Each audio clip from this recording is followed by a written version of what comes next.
I don't think you heard me.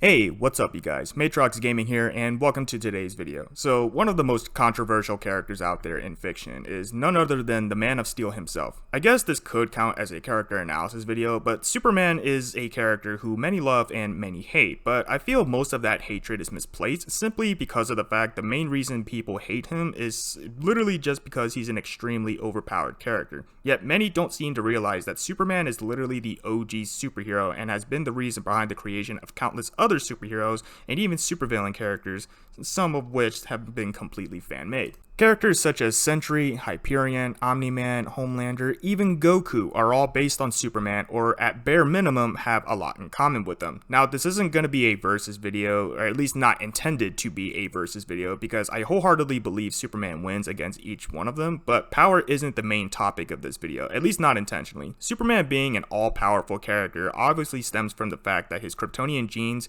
which basically empowers him from the longer he's exposed to a yellow or blue sun. Simply taking a dip in the surface of a sun for like 2 minutes already makes him extremely more powerful than he already was, with blue suns making him more powerful than yellow ones. Now, people like to say Superman has his limits when Superman is a character who really doesn't even need to train, yet he still does. He is also a character who is fully capable of martial arts, as he has learned from Batman, Wonder Woman, and Supergirl. As a matter of fact, some of the martial arts he learned from Supergirl is Torkazum Rao and Torkazum Vo, where one of them works by a Kryptonian warrior separating his mind from his body, letting his body do all the fighting while the mind is within an astral plane. What does that sound like? Honestly, this is the type of thing that makes Superman practically unbeatable by traditional means. Say what you want about Goku beating him, but when you have a character who practically has no limits and yet still trains without the need to, combined with constantly getting more powerful over time, there's just no way any character can beat him without having ridiculous hacks of their own. You have a character like Goku who will constantly break his limits, but Superman is a character who has no limits, and that's pretty much the main reason he gets a lot of hate.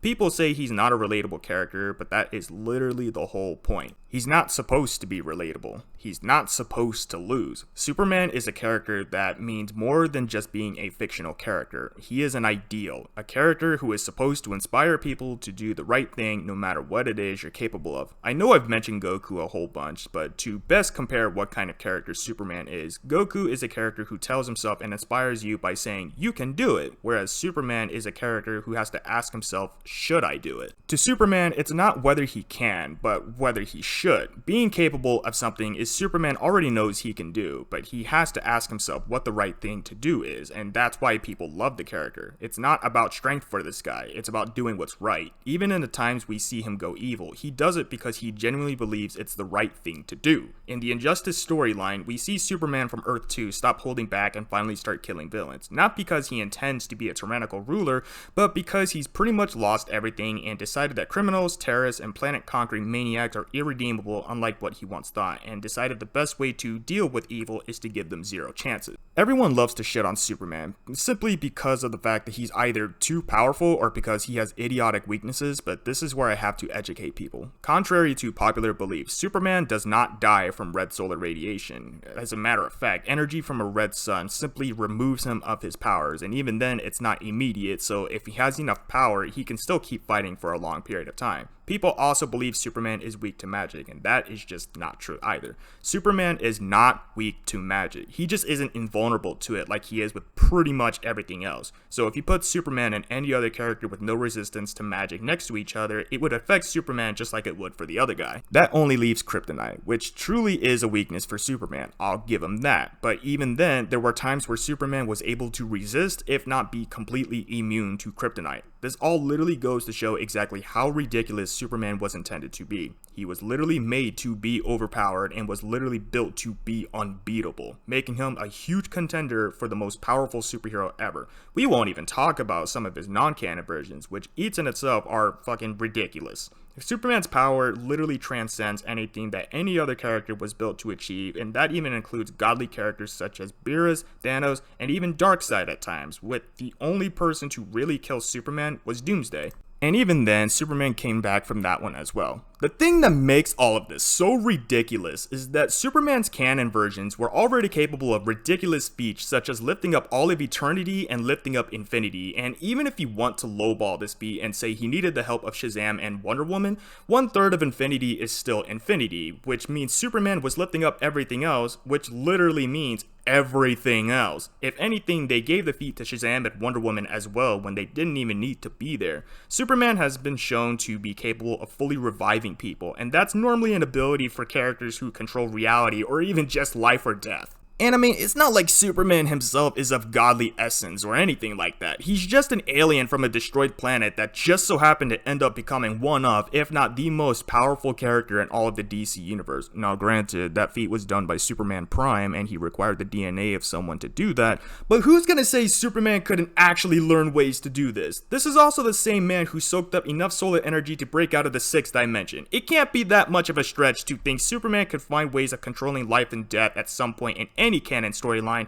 and even then, that's not the most ridiculous thing I've seen Superman do. The most ridiculous thing I've seen Superman do is also coming from the non-canon DC 1 million storyline, but I couldn't understand why Superman couldn't do this even if he wanted. Superman in the DC 1 million comic was able to break through the source wall and studied under the source, which is literally the entire continuity of all of the DC universe. Even Darkseid himself said the source is omnipotent power, which could only mean one thing. Superman basically became his own fucking comic book writer, but it doesn't even end there. This dude learns and trains under the source, gains power from 5th dimensional imps, and then takes all of those years of experience and then goes to the center of the sun. Now look, Superman chilling on the surface of the sun for like 2 minutes already gives him a massive boost in speed and power, so imagine Superman going to the very center of the sun and trains there for not 1, not 2, but 15,000 years. That is stupid. How are you supposed to beat this guy? I'm telling y'all, Superman is unstoppable. Now look, Superman Prime doesn't have a whole lot of feats, I get that, and maybe you can say that he didn't gain power from 5th dimensional imps. That's fine, but that doesn't change the fact that Superman training in the sun's core for 15,000 years already makes him far above 99% of characters in all of fiction. See, Dragon Ball fans love to say someone like MUI Goku can still beat Superman Prime, and as much as I love Dragon Ball, and as much as I love Goku, there's just no possible way that anybody in Dragon Ball can fight this guy. And yes, I'm also talking about Zeno. And even if we did include Sentry, Hyperion, Homelander, Omni-Man, and you mashed them all together and then multiplied their power by like, let's say 1,000 or something, that still doesn't come anywhere close to what Superman Prime would be capable of. Superman Prime can warp reality, and using a sample of one's DNA, he can bring back the dead. He did that with Lois Lane and also brought her back with an all-powerful body just like his. Nobody in Dragon Ball can do that. I think the only other Superman version that's potentially more ridiculous is Cosmic Armor Superman, which, bleh, that's a whole another can of worms to open up. Alright, I think I've been dick riding Superman and all of his versions long enough. You guys should get the point by now, that Superman is a character who is consistently buffed when he does not need to be. Superman by himself is already ridiculous enough, so throwing in Superman Prime and Cosmic Armor Superman is more than what anybody could bargain for. And once again, Superman isn't supposed to be relatable. He's meant to always find a way to defeat his enemies and save the day, and he's more than just a character, he's an ideal, a beacon and a symbol of morals that we as humans could abide by. But yeah, I've rambled on long enough about Superman, so this is where I'll stop the video. Let's play a little game, like take a shot for every time I said Superman, including the time that I just said his name. Hopefully you guys enjoy it, and if you did, please be sure to leave a like on this video, leave a comment down below about what you guys think. Also let me know what other videos you would like me to do next on this channel, and subscribe to the channel if you want to see more, because I do a lot of videos like this all the fucking time, so make sure you subscribe and stay tuned for more updates and all that. That's pretty much it for today, guys. Matrox Gaming out. Peace.